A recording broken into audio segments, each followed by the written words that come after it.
Welcome to episode 9 of Norse Myths, Legends, and Folktales. My name is MyLinda Butterworth, and today we learn who are Loki's children and why Fenrir may be bound in the myth of Loki's children and the binding the wolf inspecting Laeding. It's certainly strong, but I'm certainly stronger, was all he had to say as he let the gods wind the chain around his neck and body and legs until there was only a small length left to hold onto. "Finished?" snarled the wolf. He planted his massive paws well apart, filled his lungs with air, then flexed every muscle in his body. Laeding's links at once sprang apart, and the gods sprang back alarmed. The gods lost no time in making another chain. This one was called Dromi. It was twice as strong as Laeding. The links were larger than those of the largest anchor chain. No men could have even moved them. "If you break this chain," the gods told Fenrir, "you will be known for your strength throughout the 9 worlds." Fenrir looked at Dromi. He thought it looked immensely strong, but then he thought that he too had grown even stronger since he had snapped Laeding. "No one wins fame without taking a risk," was all he had to say as the gods wound the vast chain round his neck and body and legs. "Finished?" snarled the wolf. He shook so that there was a terrible clinking, clanking, and grating. He rolled over and arched his back and banged the chain against the ground. He tightened his muscles until they were as hard as the iron links of Dromi. He stood up again and tugged his paws into the earth and strained, and all at once Dromi snapped. It shattered into hundreds of separate links.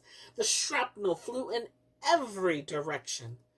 After this, the gods were frightened. They thought they might fail to fetter Fenrir. "But if anyone can make a fetter that will not break," Odin said, "the dwarfs can." And he sent off bright Skirnir, Freyr's messenger to the world of the dark elves, Svartalfheim. Skirnir went down under Midgard through gloomy, dank, twilight grottos. There he found Nar and Nain and Nipping and Dane and Bifur and Bafur and Bomber and Nori and hundreds of others, each one as horrible as the next. Promised them gold and more gold if they could make a fetter for Fenrir. In the gloom, the dwarfs' eyes gleamed like glowworms. They whispered and schemed and set to work. They made a fetter as smooth and supple as a silk ribbon, and they called it Gleipnir. When he returned to Asgard, Skirnir was thanked by all the gods for going on this message. "But what is it made of?" asked Odin, fingering the fetter. 6 things," said Skirnir. "The sound of a cat makes when it moves, a woman's beard, the roots of a mountain, the sinews of a bear, the breath of a fish, and a bird's spittle." The gods were both astonished and skeptical of Gleipnir's power. "If you doubt it, as I doubt it," said Skirnir, "remember the cunning of the dwarfs. After all, have you ever thought why a cat makes no noise when it moves, and why a woman has no beard? You can never prove that a mountain has no roots, but many things that seem not to exist are simply in the dwarfs' safekeeping." Then a large group of gods approached Fenrir for the 3rd time.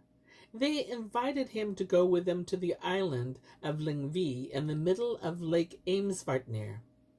There the gods produced the silken ribbon Gleipnir. They showed it to Fenrir and challenged him to test his strength against it. "It's a little stronger than it seems," said one. "It is well woven as the words of a good poem," said another. "But you, Fenrir, you'll be able to break it." The wolf looked at Gleipnir. "The ribbon, it's so slender," he said, "that I'd win no fame for snapping it." He eyed Gleipnir again. "If, on the other hand, cunning and magic have gone into its making than slender as it looks. You can keep it for yourself. I'm not having it wound around my legs." "Before this," said one god, "you've pressed apart massive iron fetters. You'll have no bother with this band." "And if by chance you're unable to break it," said another, "we'll set you free again. You can trust us." Fenrir showed his teeth, and the gods did not like the look of them. "If you're able to fetter me," he snarled, "it will be a long time before I can hope for any help from you." Fenrir prowled right around the group of gods. "I don't want to be bound with that ribbon, but neither do I want to be accused of cowardice. So while the others bind me, let one of you put his hand in my mouth as a token of your good faith." Tyr looked one by one at all the gods in that company. All the gods there looked at one another and said nothing, wondering what to do. Then Tyr slowly lifted his right arm and put his hand in Fenrir's mouth. At once the other gods wound Gleipnir round and round the wolf's neck and body and legs until it was all used up. Fenrir began to struggle against it. He tried to kick and shrug and shake and jerk and roll, but the more he strained, the tighter Gleipnir became. Then Fenrir snarled and clamped his teeth.